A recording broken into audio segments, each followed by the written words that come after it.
En el nombre del Padre, y del Hijo, y del Espíritu Santo. Vamos a pedir al Espíritu Santo, como siempre, su iluminación para que estas palabritas que sacamos nosotros de la Biblia nos sirvan para mayor iluminación en el camino del Señor. Hay un tema que lo hemos tratado alguna vez, pero como estamos empezando el tiempo ordinario, lo vamos a volver a tratar hoy. Se llama el purgatorio. Hace como 2 años hicimos un programita sobre el purgatorio y nuestros hermanos de las iglesias protestantes empezaron a pelear y a pelear y a pelear.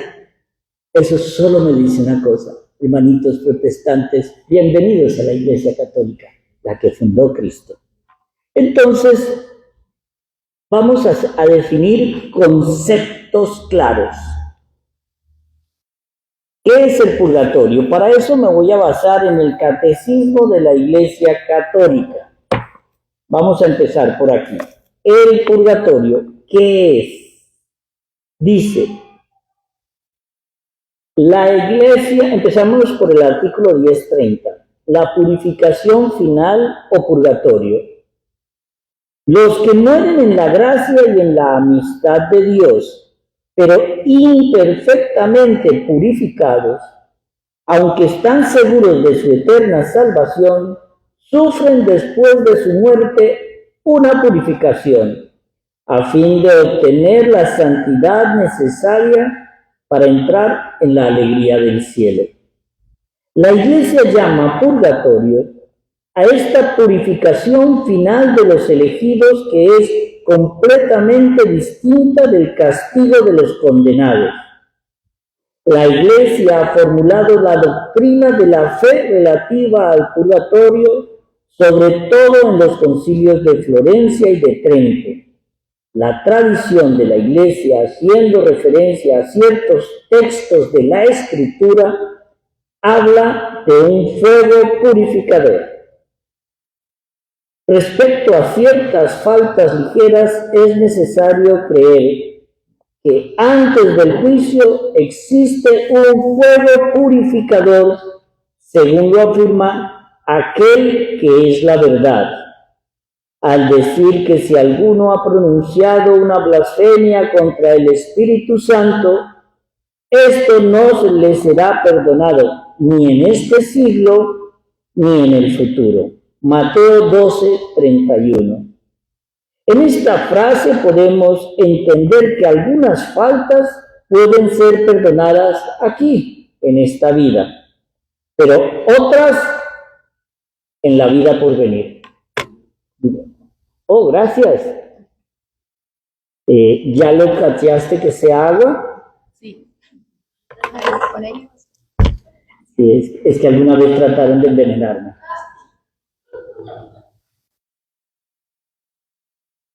Pero bueno, vamos a tener nosotros, esto es la definición de purgatorio de acuerdo al catecismo. Pero cuando nos dicen a nosotros, es que eso no está en la Biblia, ay, me da un placer poderlos contradecir. Definiciones como epistemológicas. De acuerdo con la doctrina de la Iglesia Católica, el purgatorio no es un espacio físico y se define como un estado del alma transitorio de purificación y expiación después de la muerte. Las personas que han fallecido en estado de gracia sufren la pena temporal que aún se debe a los pecados perdonados y tal vez expiar por pecados veniales no perdonados para poder acceder a la visión beatífica de Dios. De acuerdo a la doctrina oficial de la Iglesia Católica, las penas que se sufren en el purgatorio son similares a las del infierno, con una pequeña diferencia: no son eternas y purifican a la persona y es una opción para nosotros estar sin mancha. El purgatorio es la purificación final de los elegidos. Es la última etapa de la santificación, etimológicamente hablando. Ahora, vamos a la Biblia. Las iglesias copta y católica creen que las almas salvadas, pero cuya purificación no está completa, experimentan una purificación que ni tiene lugar en el cielo ni en la morada de los muertos, que la describe como la morada de los justos, que la Biblia llama el Sheol o el Hades. La Iglesia Católica recuerda aquí, y aquí hay una mención de la Biblia, en Lucas 12:58. Cuando vas con tu adversario a presentarte ante el magistrado, trata de llegar a un acuerdo con él en el camino. No sea que el adversario te lleve al juez, el juez te entregue al guardia y éste te ponga en la cárcel. Te aseguro, no saldrás de allí hasta que hayas pagado el último centavo. Se argumenta que si del infierno no se puede salir, debe existir un lugar que cancele esa deuda, pues además, hablando de la Jerusalén celestial, el Apocalipsis nos dice: nada manchado entrará en el cielo. Apocalipsis 21:27. Luego, con la parábola del funcionario que no quiso perdonar a su compañero, en Mateo 18:21, dice: Jesús compara el cielo, el reino de los cielos, con alguien que pide perdón, pero niega conceder el perdón. Aún así advierte que el hombre puede cumplir su deuda, y tanto se enojó el Señor que lo puso en manos de los verdugos para que pagara toda su deuda. Aquí cabe recordar incluso que Jesucristo enseñó a orar poniendo una condición: serán perdonados si ustedes perdonan. Y en el Padre Nuestro es claro cuando dice: perdona nuestras deudas como también nosotros perdonamos a nuestros deudores. Mateo 6:12. Así como en el cielo no hay verdugos que cobren la deuda, el catolicismo concibe un lugar intermedio donde los salvados purifiquen las deudas pendientes. Existe otro pasaje de nuestro Señor Jesucristo que habla de la existencia de otro mundo después de este, donde se podrán purificar esos pecados. Dios perdonará incluso a aquel que diga contra el Hijo del Hombre, pero al que hable de nuevo contra el Espíritu Santo no se le perdonará ni en este siglo ni en el venidero. Cuando estamos hablando aquí de siglo nos referimos ni en esta vida ni en la otra. Cuando yo digo no se le perdonará ni en esta ni en la otra, hay una condición ausente. En la otra, entonces hay pecados que sí son perdonados. Eso es lo que llamamos nosotros purgatorio. Para los que dicen que es que no se menciona la palabra purgatorio, ahí vuelvo a la adivinanza de siempre. Blanco es, gallina lo pone, frito se come. Es un huevo, no un avión. Si el Señor habla de un estado donde yo me purifico y que no es este, ni es el infierno, ni es el cielo, entonces existe purgatorio. ¿Quedó claro? ¿Hay alguna confusión aquí? Bueno, si ven, es que la gente dice que yo regaño. Yo soy apasionado por lo que hablo, pero jamás regañar, por favor. Un gran número de santos han experimentado en sus vidas místicas tanto cómo es el purgatorio como las visitas de las almas del purgatorio. Miren esto tan interesante. Mi hermano me recomendó una vez ir a una iglesia que queda en Roma. Aquí está el Vaticano, usted sale por la vía de la conciliación, se mete por el Ministerio de Justicia y en la esquinita hay una iglesia. Esa iglesia es un poquito lúgubre, o sea, es oscura, pero cuando les digo oscura es muy oscura. ¿Alguien ha ido a la iglesia de las almas del purgatorio? Ah, tú. ¿Pero por qué? Porque las iglesias... Esta iglesia tiene una característica, tiene un pequeño museo. Y ese museo ha sido Biblias enteras donde las almitas han puesto la mano, ha quedado la mano ya de una Biblia de 500 páginas, ha quemado 300. Y ha quedado la mano ahí.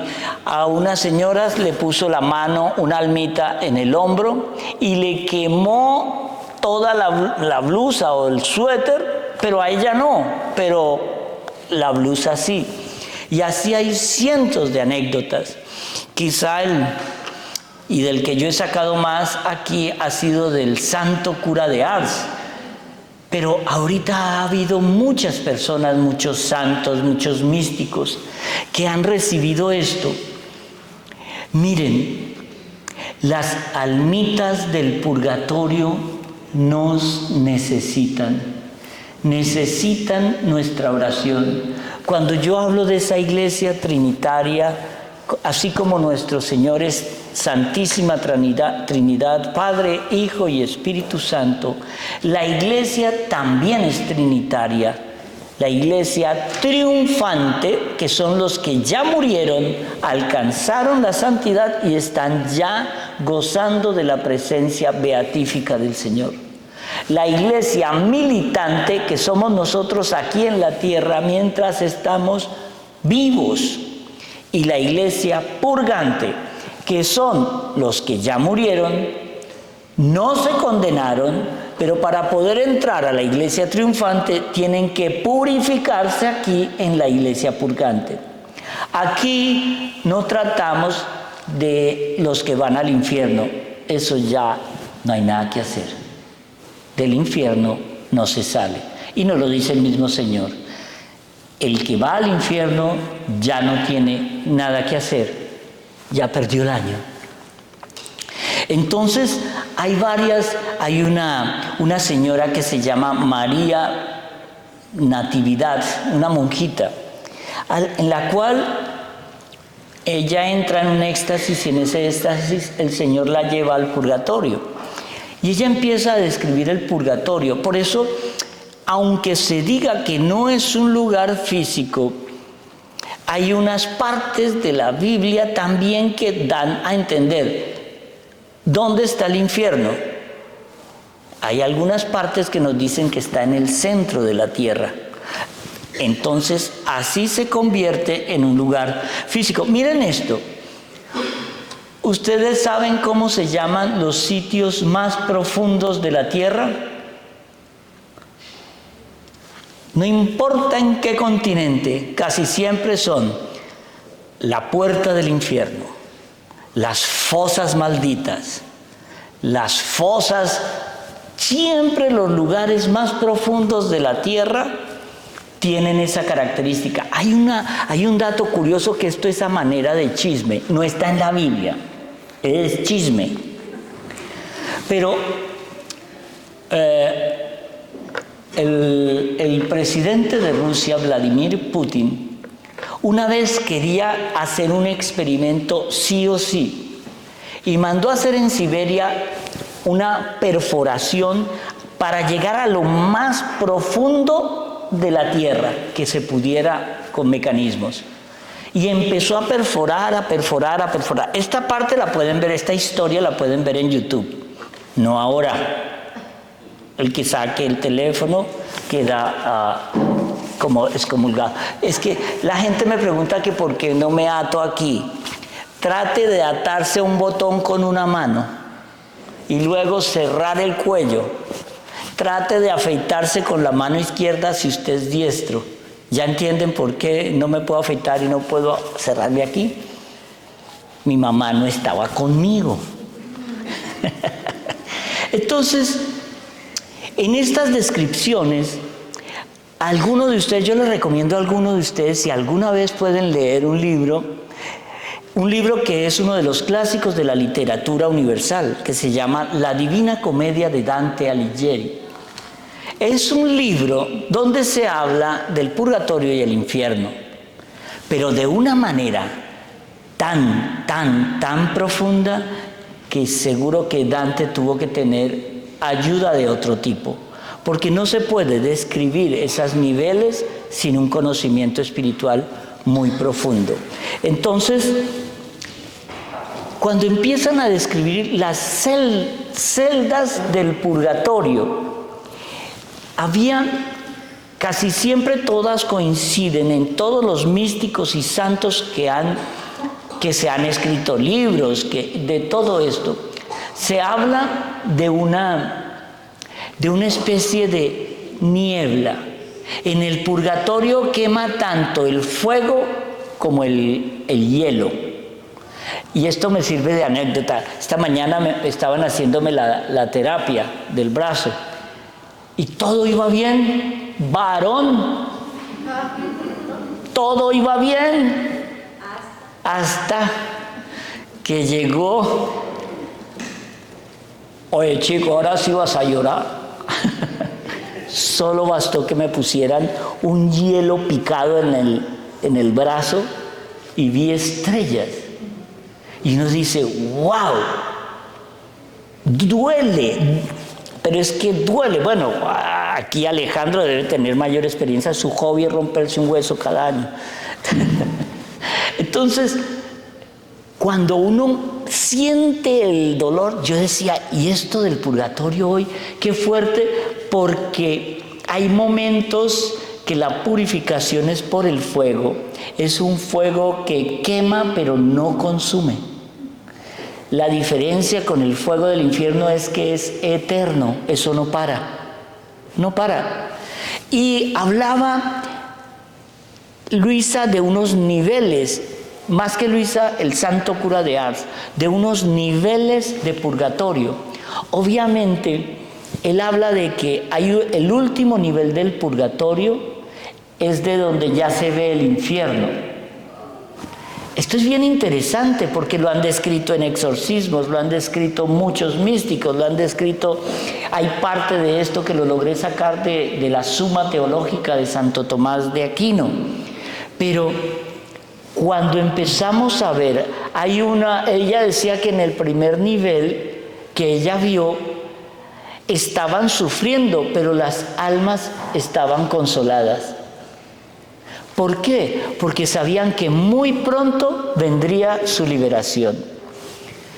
Hay un caso que a mí me impactó. A esta monjita, cuando el Señor la lleva, se le acerca una compañerita que fue monja con ella en el monasterio. Y ella no podía hablar. Y casca que reptaba, o sea, se arrastraba para llegar a ella. Y ella recuerda que ella tenía un rosario colgado en su hábito. Y lo único que hacía esta monjita era señalar el rosario, y se lo señalaba, y hasta que al fin le pudo gritar, uno por mí, uno. Y es cuando empieza a hablar el poder del rosario para las almas del purgatorio. Cuando ella vio a la Madre Superiora, la que le enseñó todo lo que sabía sobre el Señor, la que guió, que fue su directora espiritual, y la vio en un nivel, ella dice que para los religiosos hay un nivel de purgatorio muy cruel. ¿Por qué? Porque nosotros hemos entrado al conocimiento del pecado, ¿cierto? Pero no le hemos hecho caso al conocimiento del pecado. Qué fuerte, ¿no? Y eso es lo que me preocupa a mí, que cuando yo me vaya ustedes tienen que rezar el resto de sus vidas por mí, porque es que no me van a dejar allá hasta que ustedes se mueran. Entonces, cuando uno ve, hay mucho... ¿han leído ustedes el libro de Sáquennos de aquí, de María Sinma? Esa es quizá una de las últimas. Pero hay un librito del padre Gabriel Amor que hablaba en uno de los exorcismos cómo a veces se le presentaban almitas a él para que los ayudara. Y le decía algo: una misa, y yo salgo. Pare, porque lo que más tortura en el purgatorio es que el día de la muerte tú alcanzaste a ver un segundo el rostro del Señor y no lo puedes disfrutar. Ayer en la noche yo fui a ungir a un señor, todavía consciente, y decía él: Padre, nunca fui a misa, nunca recé, y ahora no sé si ya estoy perdiendo la razón, pero todo lo que veo y que está detrás de usted es verdad. Anoche, cuando alguien les digan tiene el más mínimo síntoma de cáncer, cuando usted se vaya a hacer una mamografía antes de ir, cuando usted le vayan a hacer una cirugía de cualquier tipo, para sacarle un uñero de la uña, lo que sea, unción. Pidan unción de los enfermos, porque es una oración de sanación, no de condenación. Muchas veces yo llego a los hospitales. El otro día me acuerdo el caso más, en el hospital de Aventura, me llaman para ungir a un señor. Voy, le hago la unción, el señor ya estaba inconsciente. Salgo de ahí y viene de la habitación: ay, padre, mire, usted por favor no puede hacer la unción a mi marido. Y el grito desesperado del marido: a mí no me haga eso, que yo no me voy a morir todavía. Yo le dije: señora, lo respeto, pero en mi interior pensé: qué bruto. ¿No se da cuenta que es una oración de sanación? Cuando yo digo qué bruto, lo digo con ganas. Cero misericordia. Bueno, eso lo tengo que aprender, ya sé que lo tengo que hacer antes de que me vaya, porque si no, purgatorio. Pero el Señor nos regaló el sacramento de la unción. Es sacramento. Es para que nosotros podamos apelar en el último minuto, para que seamos como el ladrón Dimas, que le robó al Señor la salvación en el último minuto de su vida. Acuérdate de mí cuando estés en el paraíso. La unción, de alguna manera, es ese grito desesperado del pecador cuando sabe que se va a condenar.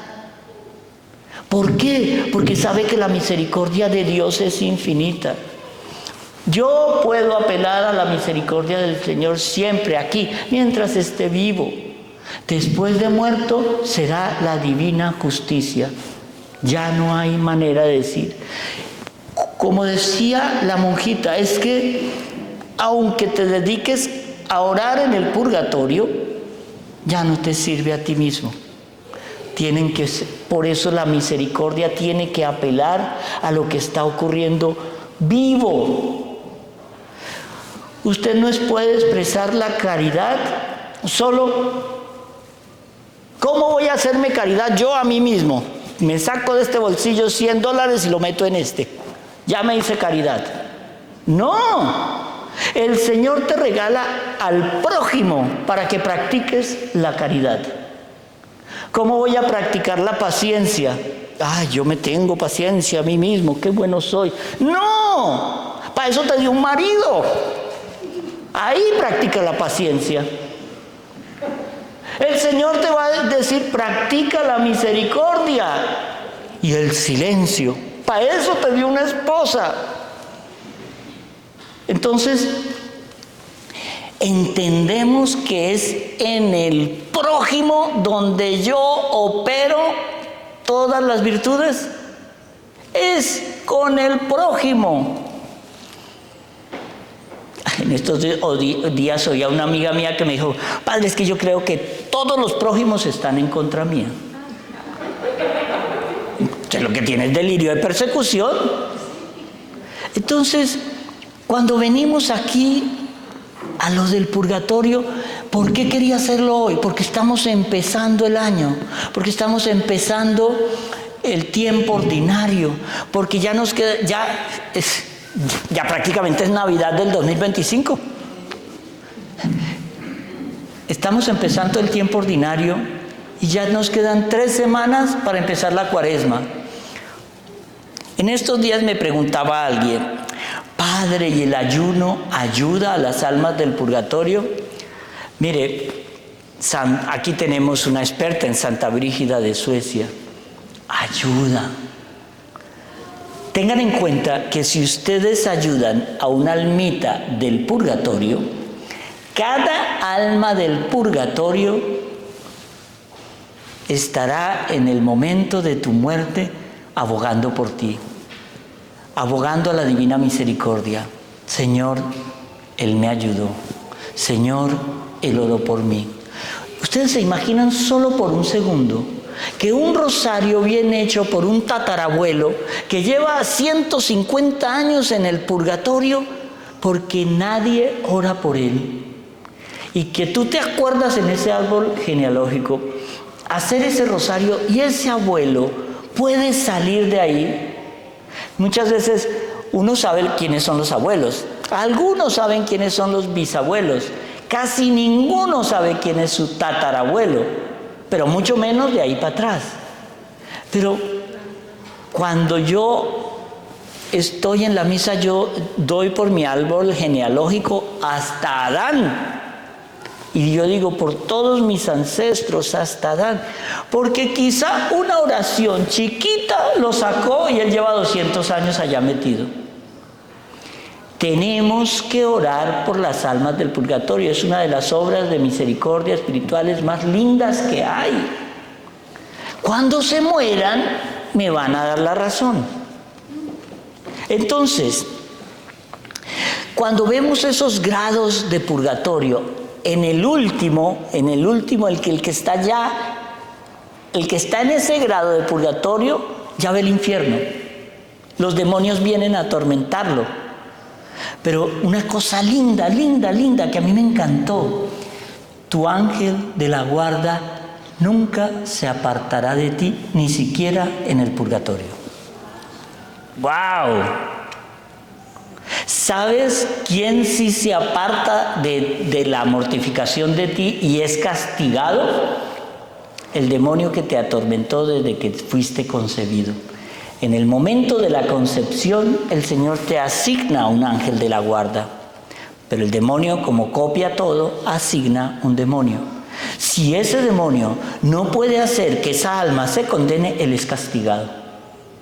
Ese demonio es torturado aún más. Pero el ángel de la guarda es tu ángel. No es el ángel de mi hijo, ni el ángel de mi hija. No, es tu ángel. De verdad le damos gracias a ese pobre espíritu que se la pasa trabajando horas extras por el nivel de nuestra imbecilidad. Le damos gracias a ese ser. El ángel de la guarda es puro espíritu, pero es espíritu creado. Y el Señor nos lo asignó. Tiene una misión. Pero como nosotros le ponemos una mordaza al ángel de la guarda, lo amarramos y ponemos a los demonios a que trabajen. Mire, cuando me toca ver estos pacientes que llevan 10 años postrados en una cama, y es la desesperación de la cama, el depender de alguien, el no poder ir a un baño, el que la misma familia está hastiada ya. He oído a hijos diciendo: ¿cuándo es que se va a morir este viejo? No saben que lo que está haciendo él, si él entrega ese sufrimiento a los pies de la cruz, salva a ese hijo tan indolente y salva a mucha gente, lo libra de muchas cosas, porque el sufrimiento purifica. Si tú no tienes una cruz, preocúpate.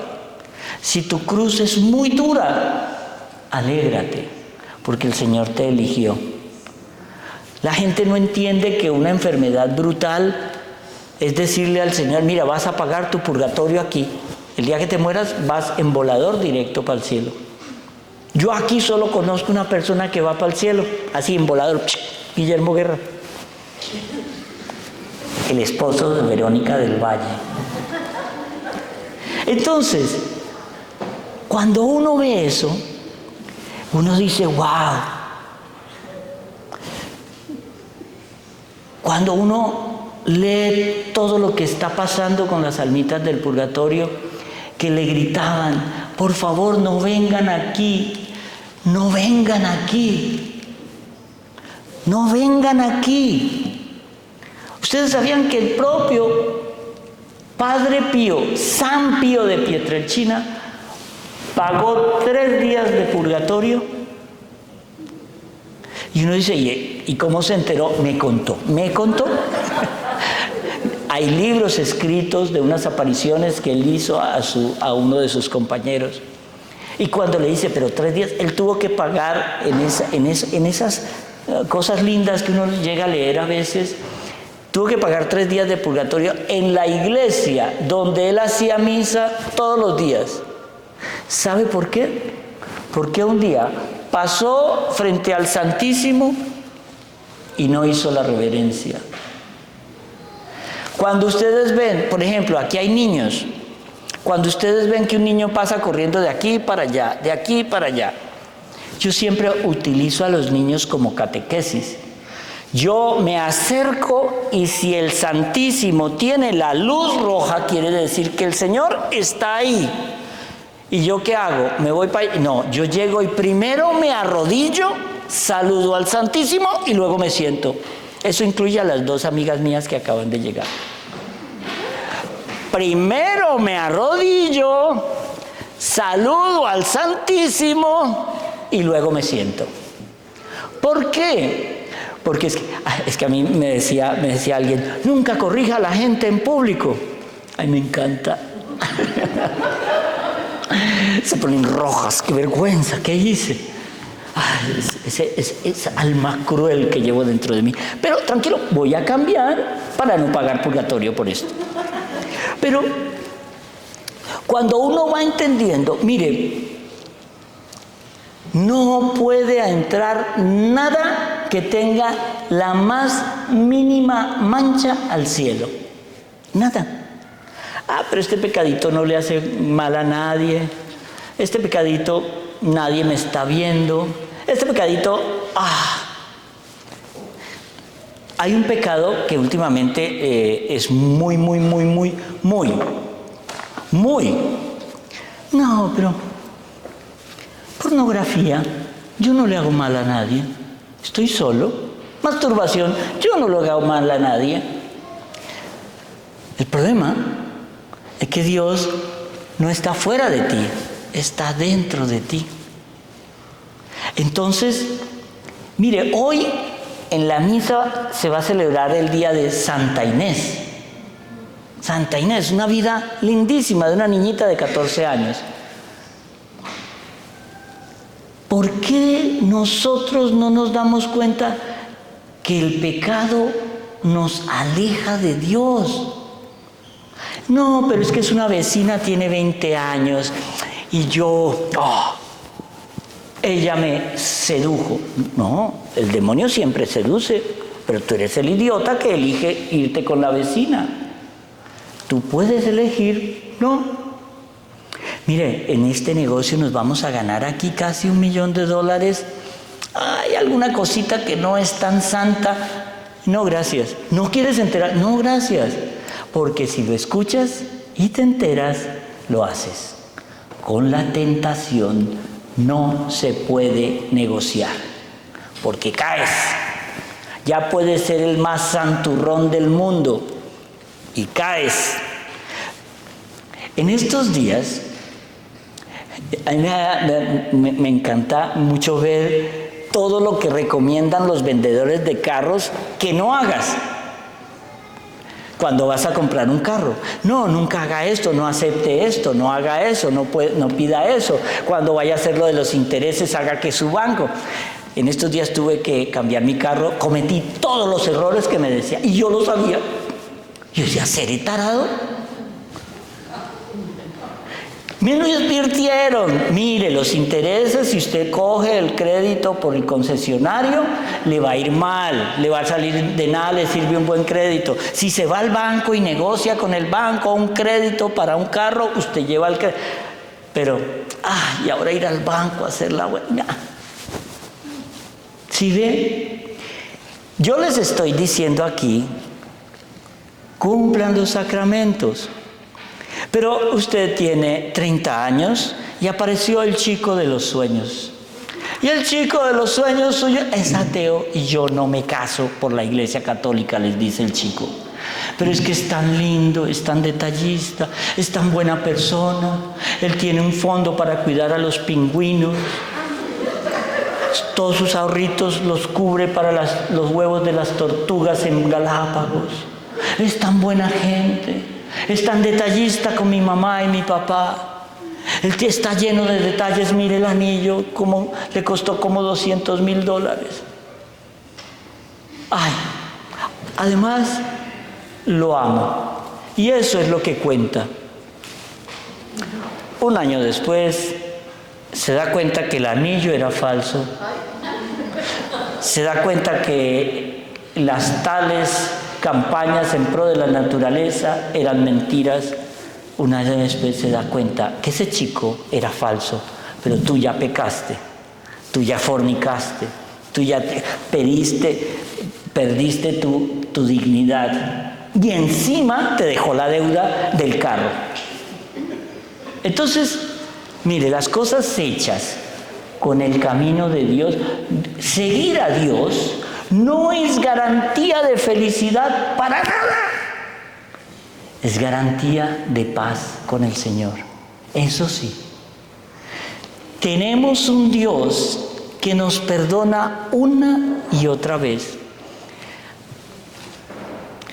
Esto lo he repetido muchas veces, pero lo repito otra vez como por aquello del qué dirán. ¿Por qué nos odia tanto el demonio? Porque él solo cometió un error y se condenó. Un solo error. Uno y se condenó. ¿Y qué le da el rabia de nosotros? A él lo mata la envidia. Que nosotros cometemos un error y nos perdonan. Otro error y nos perdonan. Otro error y nos perdonan. Primero te cansas tú de pedir perdón antes que Dios se canse de perdonarte, porque sabe que eres tarado.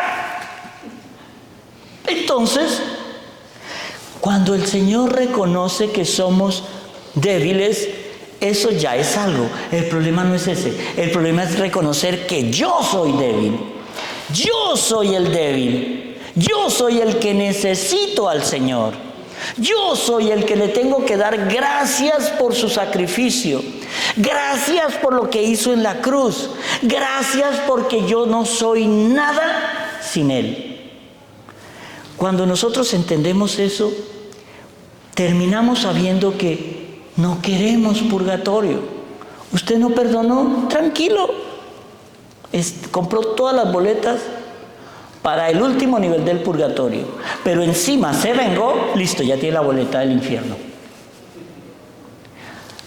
Alguien me decía, padre, es que usted es muy drástico, dramático. Yo prefiero ser drástico y dramático aquí y no que un día me digan, usted, ¿por qué no se lo dijo?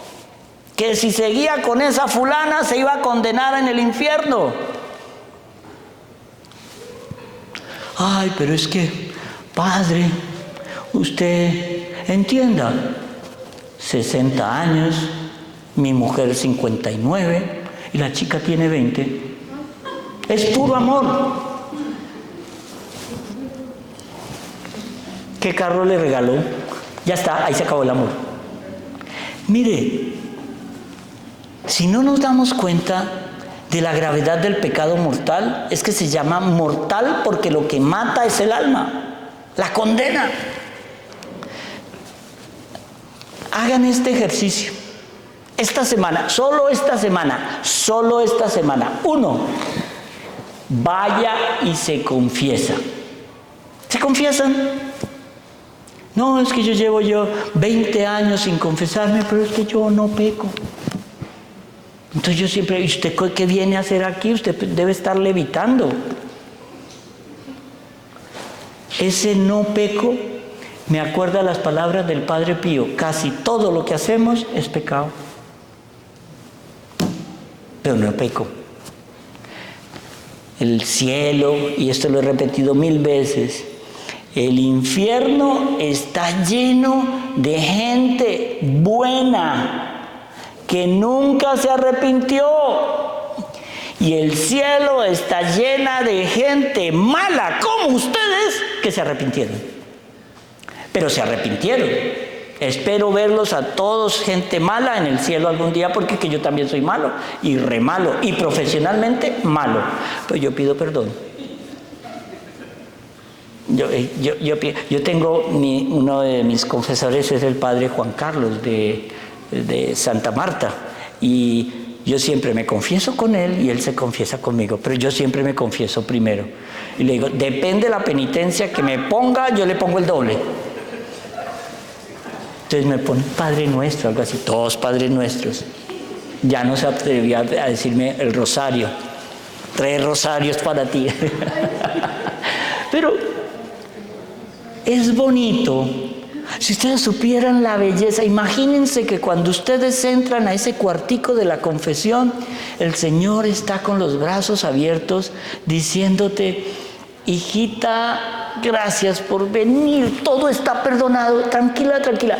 Dile todo al cura, que total, él tampoco se acuerda de nada, pero habla con él, dile todo a él, pero todo ya está perdonado. Por el solo hecho de atravesar esa puerta, hoy ustedes que van a asistir a la misa ya tienen todos los pecados veniales perdonados por atravesar esa puerta. Y ahora estamos en un año jubilar, en un año de indulgencias. Solo para terminar y no quitarles más mi tiempo, les voy a hablar un poquito de la indulgencia. Miren esta belleza, si la encuentro.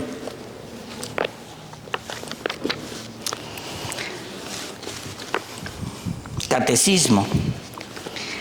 La indulgencia es la remisión ante Dios de la pena temporal por los pecados ya perdonados en cuanto a la culpa que un fiel, dispuesto y cumpliendo determinadas condiciones, consigue por mediación de la Iglesia, la cual, como administradora de la redención, distribuye y aplica con autoridad el tesoro de las satisfacciones de Cristo y de los santos. La indulgencia es parcial o plenaria, según libere de la pena temporal debida por los pecados, en parte o totalmente.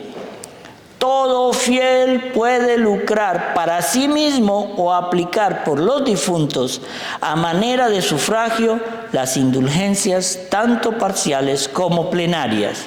¿Qué quiere decir eso? Tú cometiste un pecado mortal, vas y te confiesas y te ponen una penitencia. Muy bien, puedes comulgar, pero ese pecado, todo pecado requiere una reparación. Todo pecado perdonado requiere una reparación. La indulgencia te libera de esa reparación. El Señor cubre eso para que ya tú puedas estar tranquilo. Este año el Papa, en Roma hay 5 puertas, las 4 basílicas mayores, Santa María Mayor, San Pedro, San Pablo Extramuros y San Juan de Letrán. Y la puerta de una de las cárceles de Roma, espero que no tengan que ir allá, porque es un poco complicado. Entonces, pero también asigna en las diócesis ciertos lugares. Ay, padre, no sé cuál es la de Miami, es fácil. arquidiócesisdemiami.com, indulgencias, puertas, iglesias, ya está. Y uno puede, para uno, ganar una indulgencia. Por ejemplo, si usted va a Roma, va a la Basílica de San Pedro y cruza la Puerta Santa en el año jubilar, gana la indulgencia para usted. Pero si se va al otro día a la Basílica de San Pablo Extramuros, usted pide indulgencia para una hija, para un abuelo, para un familiar querido que murió, para lo que sea, vivos o muertos. Eso se llama indulgencia. Tenemos una iglesia tan cool, tan chévere, pero nosotros no entendemos que tenemos que cumplir 10 mandamientos y 7 sacramentos. Eso es todo. Quería recordarles que el purgatorio es real. Quería recordarles que luchemos para no entrar ahí, mucho menos al infierno. Quería recordarles que el purgatorio es ese lugar de purificación, donde las almas, caigan donde caigan, tienen la esperanza de que un día gozarán de la compañía del Señor. Un día el Señor los dirá: vengan a mí, benditos de mi Padre, porque hiciste mi divina voluntad. Que el Señor los bendiga y los coja confesados. Amén.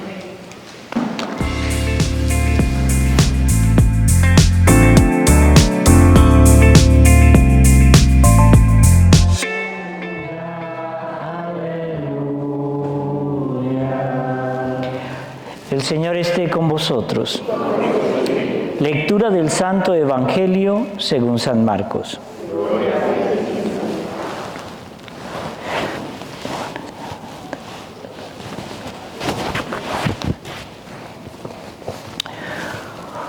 Un sábado, Jesús caminaba por los sembrados con sus discípulos.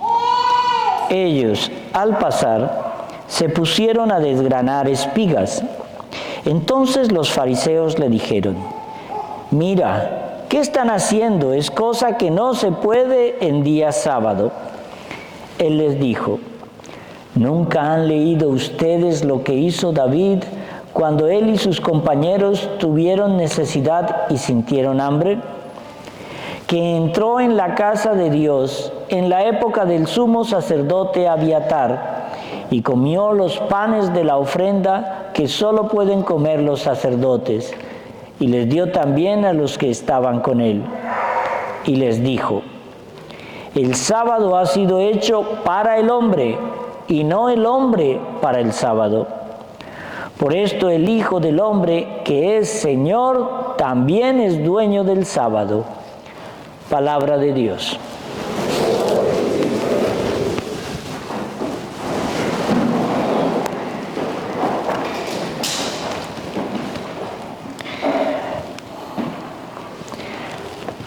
Estos días estamos leyendo este Evangelio, pero este Evangelio empezó ya a comienzos de la semana pasada. Pero miren esto, estos días estamos en los 5 conflictos de Jesús. Eso es lo que leemos cada día. Ya leímos el primer conflicto, que fue Marcos 2, que era en torno al perdón de los pecados. ¿Se acuerdan que es más fácil perdonar o decirle a un paralítico que camine? El segundo conflicto era la comunión en la mesa de los pecadores, comer con los pecadores. Los judíos fariseos no comían con pecadores. Ellos se creían puros y santos y no se iban a mezclar. El tercer, que es el de hoy, habla del tercer conflicto, el ayuno. Ese fue el de ayer. Hoy tendremos el cuarto conflicto, que es la observancia del sábado. Y mañana es el último de los 5 conflictos, que es la curación en día sábado. Mire, en este Evangelio es interesante. Juan, por ejemplo, nos narra 7 señales, ¿cierto? O 7 signos. Él no los llama milagros. Pero los 7, mírenlo. Aquí es cuando el Señor me empezó a caer bien. Los hizo todos en sábado. Que no quieren sopa, tome 7 tazas. todos los milagros o las señales que narra Juan, los hizo en sábado. Para decirle, es que no es el sábado lo importante por encima del hombre.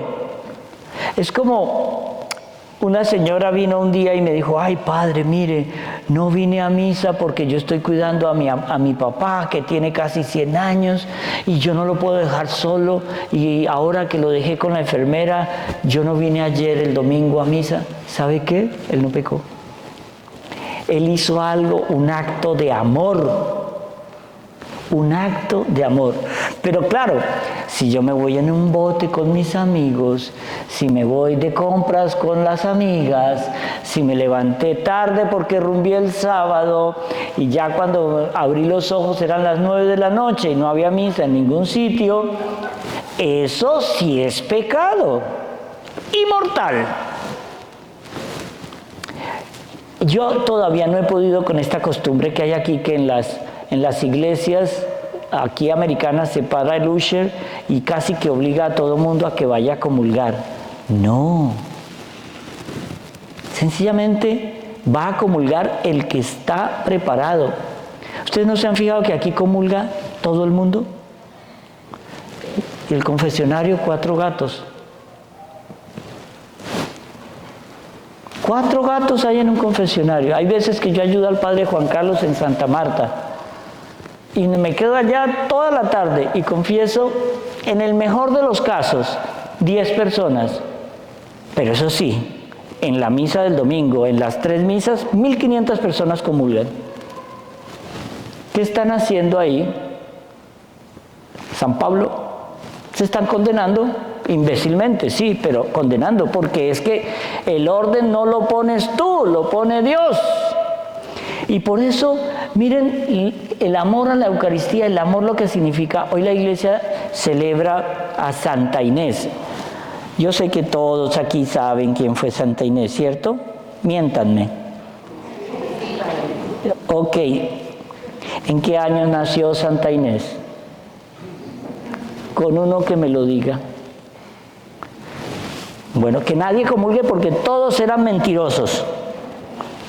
Entonces, cuando uno entiende que muchas veces no estamos preparados para lo que viene, es cuando descubre Santa Inés.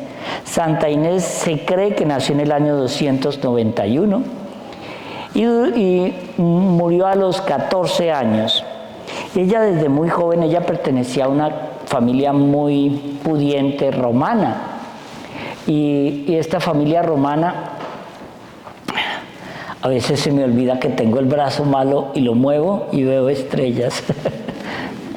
Entonces, esta familia romana era cristiana, pero Santa Inés era muy linda. Y usted sabe que antes las niñas se casaban a los 14, 15 años.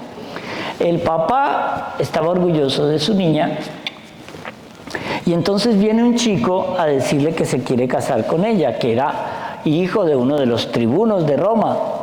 Y la chica le dice que no, que porque ya ha consagrado su virginidad al Señor y que ya no se va a casar.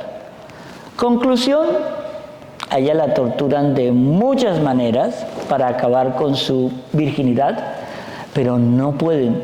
La ponían en un sitio, una especie de burdel para que los hombres la tomaran y nadie se atrevía a acercársele. Nadie. Y al final le dicen que si no reniega de la fe cristiana, que la van a matar. Los que han ido a Roma, a la Plaza Narbona, ¿alguien ha ido a Plaza Narbona aquí? 1, 2. ¿Han ido a la iglesia que está ahí enfrente? No, este fue a comer. Esa iglesita que está justo enfrente a esta fontana que tiene todos los continentes, esa es la iglesia de Santa Inés. Y ahí conservan la cabecita de Santa Inés, el cráneo, que es chiquitico. Yo no me explico por qué es tan chiquitico, debe ser que era muy chiquitica. Y ahí en esa iglesia está. Ahora este año, hagan el esfuerzo, vayan a Roma, es año jubilar, da indulgencia. Y Santa Inés hizo algo muy lindo.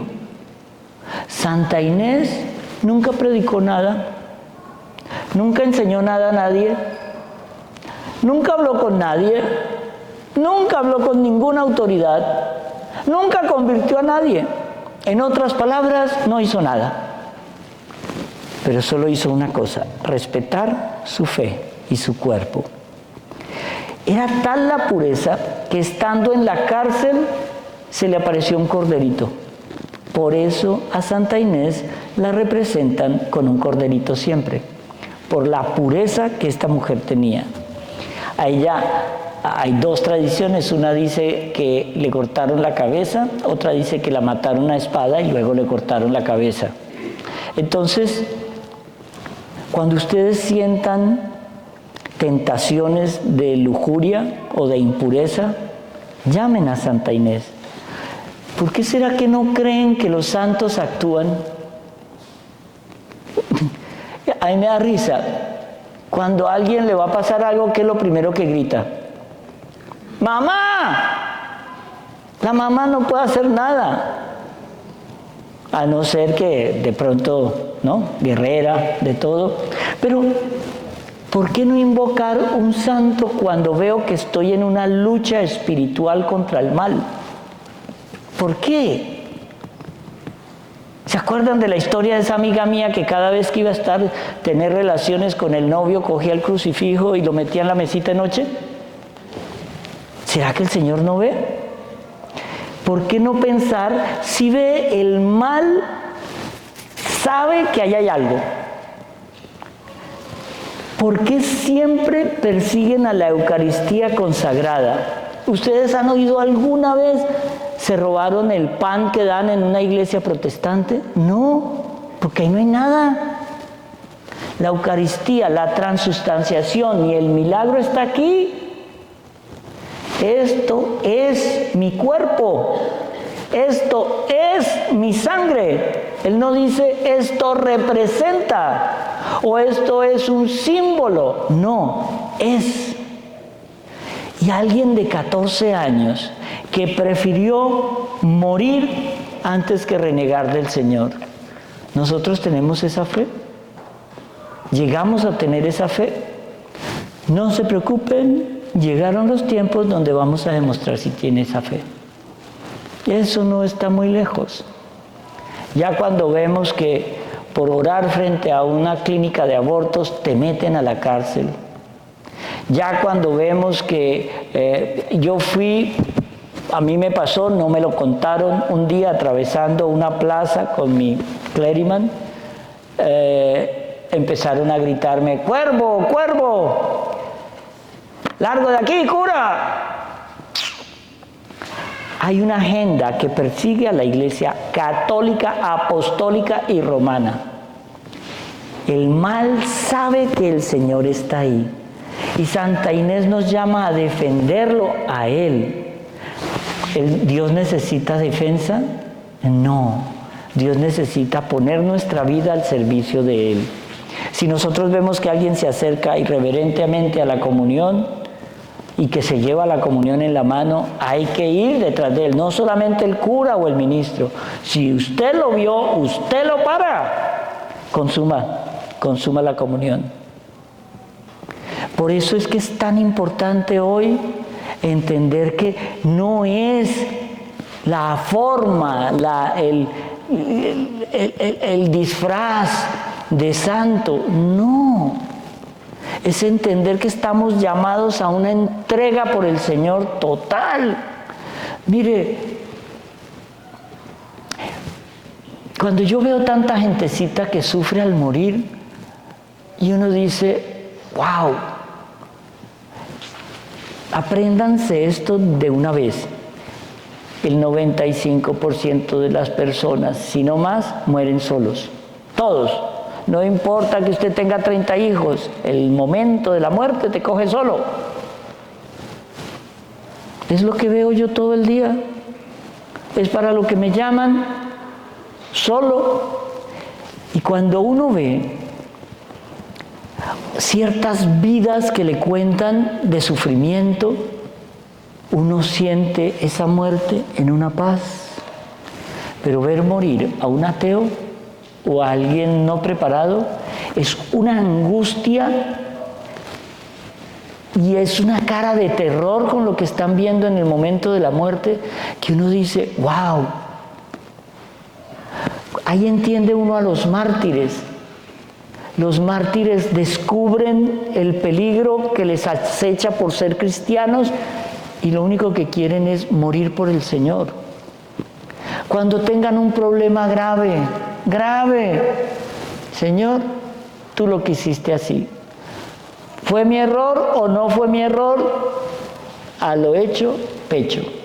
Esto es lo que tenemos, esto es lo que hay y aquí estoy. Señor, te entrego con todo mi corazón el sufrimiento que estoy padeciendo, la angustia que estoy padeciendo, el dolor que estoy padeciendo. Tú lo permitiste. Tú permitiste que algo me duela, que algo no salga bien. Gracias, Señor. Gracias, porque si no hay cruz, no hay salvación. Amén.